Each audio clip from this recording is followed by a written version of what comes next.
Assalamu alaikum wa rahmatullahi ta'ala wa barakatuh. Aláfíà Ọlọ́run, àánú Ọlọ́run, orí ẹ̀jẹ̀ ìjẹ́tàn Ọlọ́run ọba kí ó máa bá èmi àti yín gbé. Allahumma àmín. Náà, láì ní fa ọ̀rọ̀ gùn, màá fẹ́ kí ẹ kọ́kọ́ dẹ́tí sí fídíò yìí kó tó di wípé màá máa sọ ọ̀rọ̀ mi lọ. Such a nasty development in Kwara State where Muslims are asking for their students in our schools to wear hijab. And the church said no. I've never seen a place in my life where a tenant will be decreed for the landlord. I've never seen. I'm an artist. You know the reason why? We have never shown the world the other side of God. God is not a toy. Yes, sir. He said the Lord was a consuming fire. Yes, sir. Let's show them the consuming fire of God. Yes. The consuming fire part of God. Yes, sir. They need to know. And a protocol. Leave the schools for the owner. Go to your school. Is there any fight? Mo rò bí gbogbo wa ni a ti gbọ́ nǹkan tí bàbá pásítọ̀ Oyedepo tí wọ́n sọ. Wọ́n ní àwọn òbí kan ní Ìlọrin wọ́n wá wọ́n request fún pé àwọn ọmọ àwọn tó wà ní ilé ìwé wọn àwọn fẹ́ kí wọ́n máa wọ hijab wá sí ilé ìwé. Wọ́n ní ṣọ́ọ̀ṣì wá sọ pé láíláí kò lè ṣẹlẹ̀ wípé àwọn ò rí ibi tó ṣe pé tenant ló ti máa ń pàṣẹ fún onílé nítorí pé àwọn ò tíì show wọn ní the other side of the God. Òun ni power of consuming fire. Ẹ jẹ́ kí n sáré ṣàlàyé lórí eléyìí.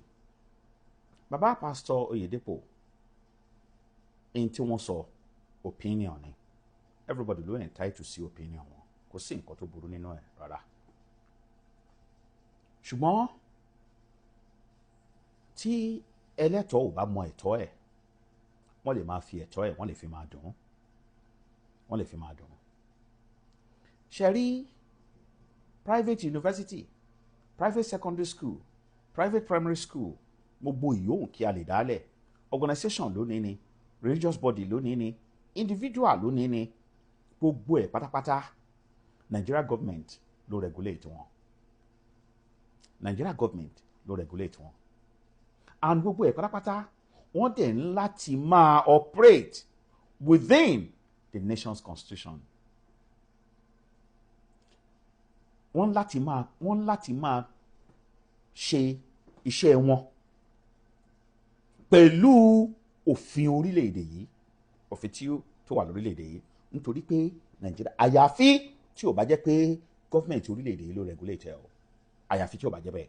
Ṣùgbọ́n tí wọ́n bá yẹ pé gọ́fìmẹ̀ntì ló regulate ẹ̀, wọ́n ní right.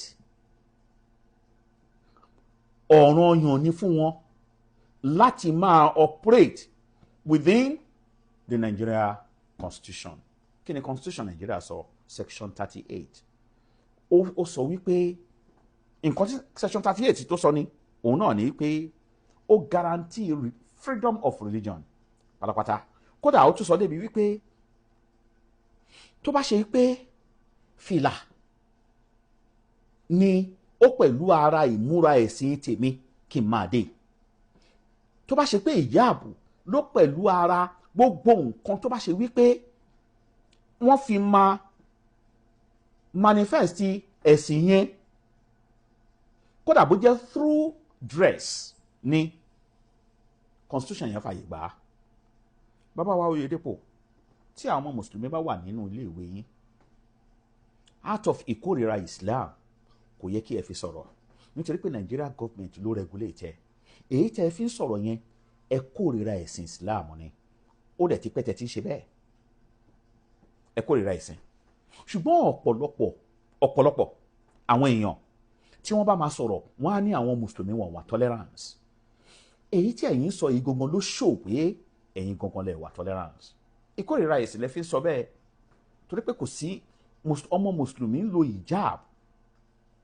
Tó bá ṣe pé ẹ kórìíra ẹ̀sìn gan pàápàá ni, níṣẹ́ ló yẹ kó máa jẹ́ ìdùnnú fún yín pé ilé ìwé tẹ́ ẹ dá sílẹ̀ àwọn ọmọ mùsùlùmí lè tún wá síbẹ̀ ṣùgbọ́n torí pé ẹ kórìíra ẹ̀sìn ẹ fẹ́ gbóòórùn Islam lẹ fi ṣe bẹ́ẹ̀. Ìyẹn náà ló fà á tó jẹ́ pé ńgbà tí àwọn ọmọ mùsùlùmí nígbà tí gọ́ọ̀mẹ̀ntì àpúrùfù ilé ìwé yín fún jambu wọ́n dá àwọn ọmọ mùsùlùmí dúró lẹ́nu ọ̀nà wọn ò jẹ́ kán tètè rí jambu ṣe tó fà á nìyẹn. Ẹ kórìíra ẹ̀sìn Islam, ìkórìíra ẹ̀sìn lẹ fi ń sọ̀rọ̀, kò dẹ̀ dá kí ẹ máa kórìíra ẹ̀sìn, kò dá kí ẹ máa gbin ìkórìíra sí ọkàn àwọn ọmọlẹ́yìn yín against àwọn ẹ̀sìn míì. Yes, ẹ̀sìn wa ò lè papọ̀, kò lè jẹ́ kan náà, kò lè jẹ́ kan náà, kò lè jẹ́ kan náà láyéláyé.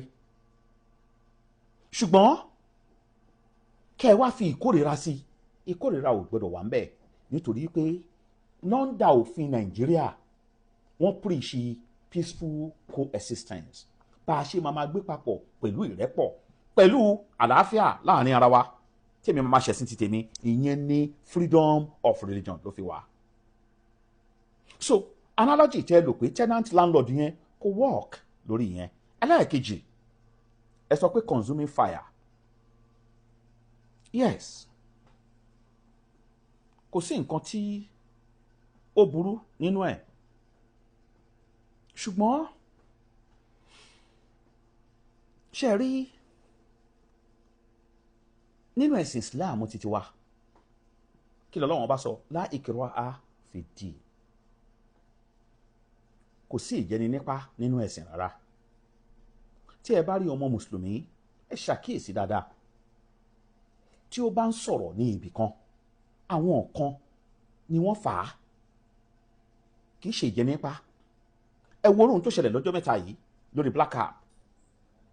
Arábìnrin kan tó ń polongo ẹ̀sìn mẹ́ta wàá wá máa mú ìmúra mùsùlùmí lọ sí ibi tó ti lọ ń ṣe àwọn ìpèsè.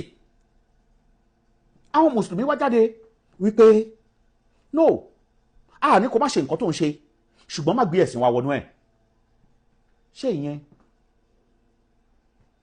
ò ń ṣe ìjẹni nípa? Kò sí ẹni tó polongo pé kò sí ẹni tó polongo wípé dandan òun láti jẹ́ mùsùlùmí fún un.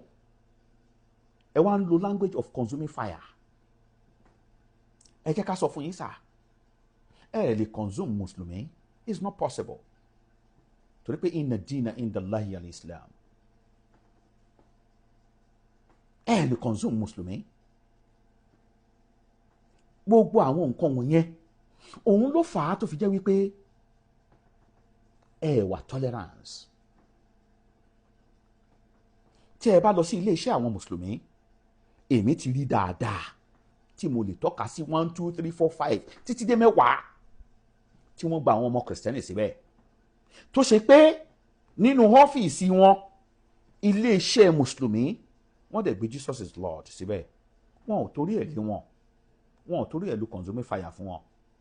A máa ń preach pẹ̀lú ìwà ni, a kì í preach pẹ̀lú agídí.